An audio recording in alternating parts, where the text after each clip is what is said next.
Welcome back to Change Ed. Changed. A podcast for educators by educators, talking about all things education and all of our new instructional practices, best practices. We're having all those conversations.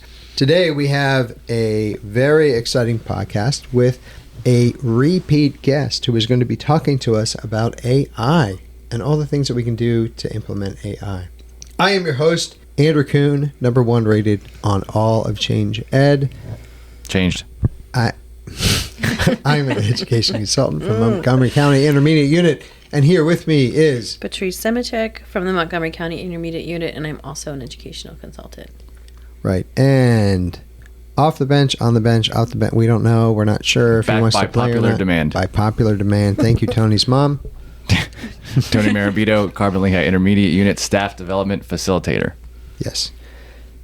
Today, our guest is Nicole Bond from Lincoln Intermediate Unit 12, the Supervisor of Educational Technology Services. And I love the fact that we all have slightly different titles, but probably do mostly the same thing. A lot of hats. I know, Except but she's an administrator. Why? yeah, he We said don't ever supervisor. Wow. Yeah, it sounds really fancy.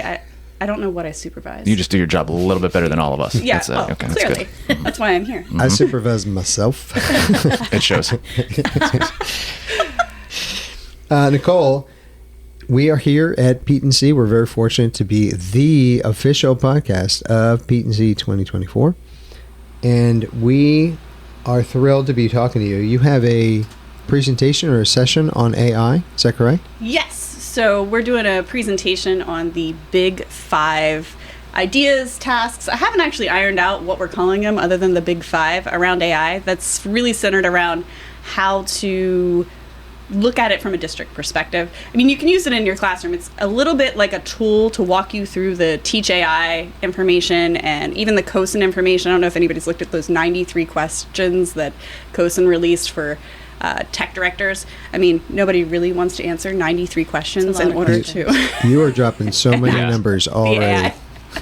So it's a little bit of like a, let's bring all the information together and give you something that you can use in order to make this work. So walk me through like the 93. What is it? What does it The get 93 you at the end? questions? All 93. Like, Wow. I want you to This read is a them verbatim. 15-minute-ish podcast. If you could abbreviate. If you look it up, it's COSN. They released it. I'm trying to think I can't recall who they worked with, but all 93 questions are questions around, if you're an IT director, from COPA to FERPA to cybersecurity, all the real It covers technical, everything. Everything like I where's avoid. the data being stored, all the real technical stuff, which is great to know, and you probably want to look at that if you're a tech director. Sure. But if you're a district administrator or you're a educator in the classroom or a coach, you're not going to go through all 93 of those questions. No. Or if you can, I don't know, you got a lot of time. But that's the first step, right? We have to get our tech teams on board with all this. Absolutely, absolutely. So that's kind of the focus of our presentation. We're really looking at how can we make sure that we're bringing in AI intentionally and not just kind of the hot mess express of 20,000 different shiny tools. It feels like you're walking into like, I don't know, an ornament shop where everything's shiny and beautiful and you're like, I want to try this, this, this. And you have to try it all. But then you're like, okay, what am I actually going to use that's meaningful and purposeful? It's like COVID all over again with 100 apps that we give teachers. And that's not the way we have to go like about in this. second grade, there was, I was using Class Dojo or whatever else tools, Google Classroom. Like, it felt very disjointed. No free ads. Oh, sorry. Lots of things that are unmentionables. So, but I feel like this is really going to be helpful for schools and districts to go through what you're talking about, because that way it's a little more cohesive and you're not just putting things in there to put things in there, and giving teachers a framework for what to actually be able to use. Nicole, historically, when new things come out, new technology, new ways of thinking, new ways of doing, in education, a lot of times we can put up walls, right? Like, no, the answer is no, we're not going to touch it until we figure out more. How is AI different, or is AI different? Should we be approaching it different than we have historically? I mean, that's a difficult question. I think there's an element of we got to try things in order to even know if it's worth spending our time on. When we try things, though, I think we need to be really cognizant of whether we're using it with students or we're just trying it amongst adults who know what they're doing and have the ability to consent to their privacy. So I believe in trying it with willing adults, then kind of deciding and then digging in when you're looking at a particular tool. But I think there's also like an element of reluctance. Like, man, there's so many. I don't have the time to sit here. I can tell you now, I don't have the time to sit here and go through every single AI tool and figure out if it works. So instead, I should really look at what am I already doing? What's my focus this year? What's my initiative? Am I focusing on literacy? Then maybe if I'm going to look at AI, I should really focus on what's going to help me with literacy. Is my problem the fact that I have a lot of new teachers who are really new to instruction and don't know how to lesson plan? Well, then we should be looking at AI that focuses on supporting that in particular. Do I have a lot of special education teachers who have other initiatives? Then I need to be making sure I'm supporting them with the tool that fits the initiative, not the other way around. Are you saying that you can differentiate your AI experience? Oh my gosh, yes.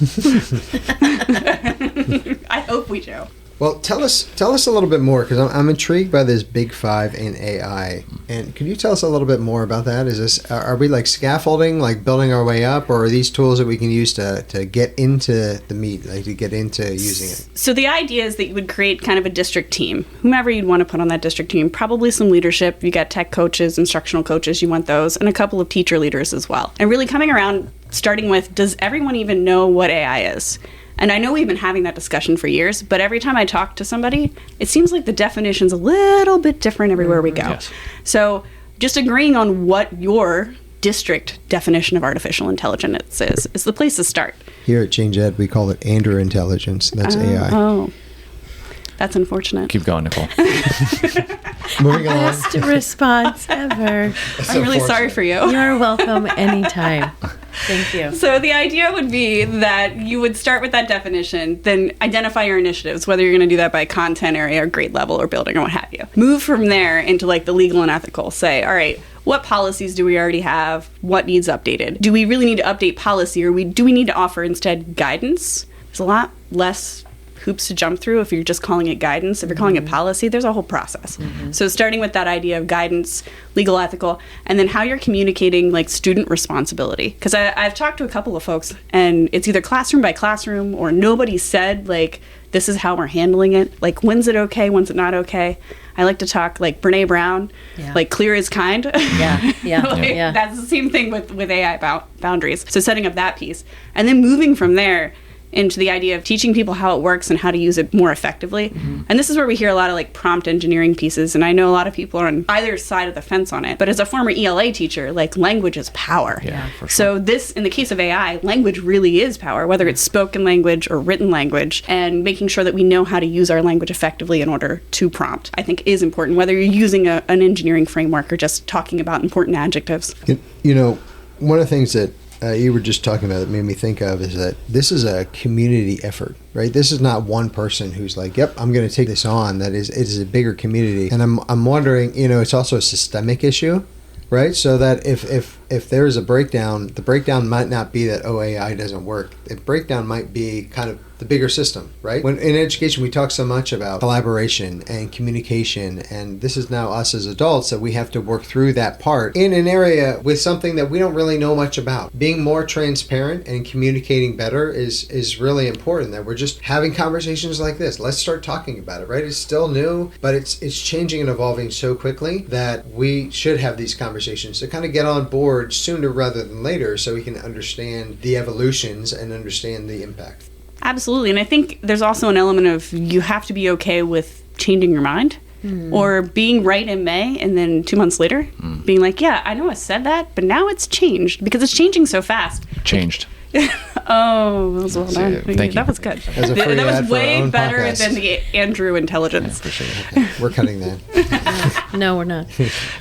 I mean, there were things that I was saying in January of last year that now I'm like, it's different now, or this has changed, or this is, the rules have changed. And that's a whole mindset shift. Change Ed. Nice. But that's a whole mindset shift for not only administrators, but also the teachers that have to accept the fact that, okay, my admin said this in June, and now they're saying something different in September, and being okay with that. That constant is evolving so hard. thing. It is It's so hard because Yeah. it rolls down because you tell the students one thing and you're like, you know what? Yeah. We're going to allow AI for this now. Yeah. And the kids are like, well, wait, I got in trouble 3 months ago. Right. And you're like, this is just the nature of life, the beast, the world. Right. And that varies classroom to classroom too. Like Yeah. some teachers are already full-fledged in using all the tools, and others are still telling students to put their cell phones away. Yeah. So, Oh, absolutely. So I think I really, really like your big five here, and it seems like it's laying out a plan for districts so that they can be on board and everybody's on the same page. Because there's nothing worse than being a principal walking into a classroom. This teacher's doing one thing, this teacher's doing another, and now parents are calling you. It's a whole thing. Yeah. Absolutely. I just had PTSD there for a second. A huge shout out to our collective IUs as well, and the leadership on our IUs, because it takes a lot of forward thinking to see the value in something like this. This is new, this is different, this is thinking outside the box, to have a podcast, to have these conversations, to bring people together, and to intentionally be collaborating. So, not everyone has that ability, right? Or for various reasons, no judgment. But as we were all talking about it, we're saying that we need these things to fall in place. We have teams that are behind us to say, yeah, go. This is a good use of your time, right? Let's have these conversations. Let's get this information out there. Yeah. Agreed. I would say there's a couple of other pieces that go with the framework. So like moving from the prompt engineering, you move into the idea of, what's specific to the classrooms and really drilling down and saying like this team, these are the tools that they've found that work for this initiative. And that's where we dig into the initiatives, the training that needs to happen around it. And I think the last piece, and it's a piece where folks are starting to finally get, I think at this point, is the AI literacy piece and even the computer science piece. It's going to be so important that our students not only know the prompt engineering pieces, but how it works is so important. And I like to think about, we walk around in this world with all the technology just sitting in front of us, and the vast majority of us don't know how it works. So when I think about equity and I think about like power differential, if the only people who know how the technology works are the people who have access to the information out of some sort of luxury, what is that doing to our society? Like, that gets really big picture. That's huge. It's creating a chasm.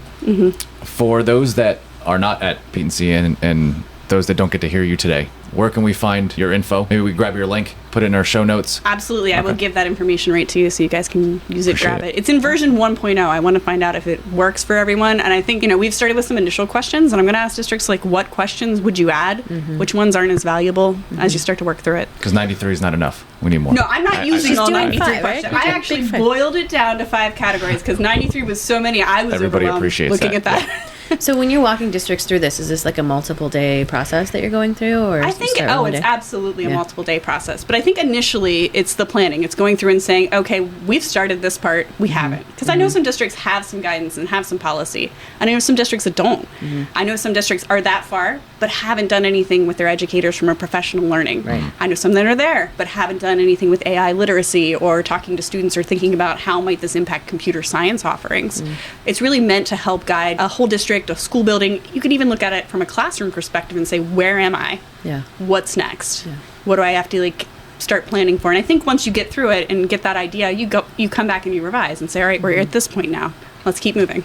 It sounds very much to me like it's a process that, regardless of what you're talking about, AI or science or math or whatever, the process that it sounds like you're developing would be beneficial for districts to walk through for whatever initiatives they're looking at. So that's kind of exciting. Nicole, our 15-minute-ish podcast is coming to an end. Fantastic. Yes. It's been torture.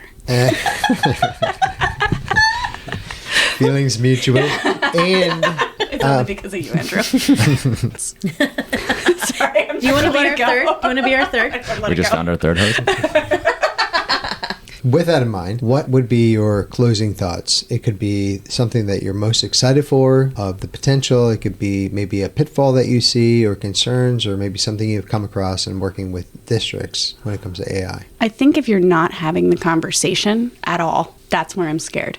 If you're trying to ignore it and pretend it's not there, or, you know what, that's not our initiative this year, so we're just going to pretend like it's not a problem and we'll deal with it. Like, I know we're all starting from different places and there's nowhere that you're necessarily behind. But I think if you get to the end of this school year and you haven't started having this conversation, that you should be concerned, because people are using it. And I think they're using it effectively and wonderfully. And there's people looking for guidance and looking for district leadership to make the time to have the conversation and be able to explore. Through our conversation today, I was reminded of an oldie but goodie, which is the 4 C's. That's using creativity, critical thinking, collaboration, and communication. And I think you've actually talked about all of them. We specifically called out collaboration and communication and how important that is. And for us as adults, that we need to be able to embrace that, to empower our students and our learners to be able to do that as well. So we're modeling that behavior. But on behalf of the entire Change Ed team, changed. Thank you, Nicole, for being here and for being a special guest for us and for all the love that you gave me in particular. Thank you so much. And for coming back. Anytime. Last time could have been traumatic, so we It was my appreciate you pleasure. coming back. It was a little traumatic. It was the dishes. It and was the so chaos. much. There It was was so a lot. much. There was singing. There was, It got out of control. I think It was like a Muppets movie. it really was. But I hit record this time, so we're good. Yeah. Thank you for tuning in, for listening to this episode. And we want to remind you to create a plan, be prepared to adjust, and model your learning by trying. That's what we're going with. We want to remind you that Patrice is not nice to me. I think you should bring up Andrew intelligence again. Done. I want no input from Andrew on that. Of We'll course. make everything better.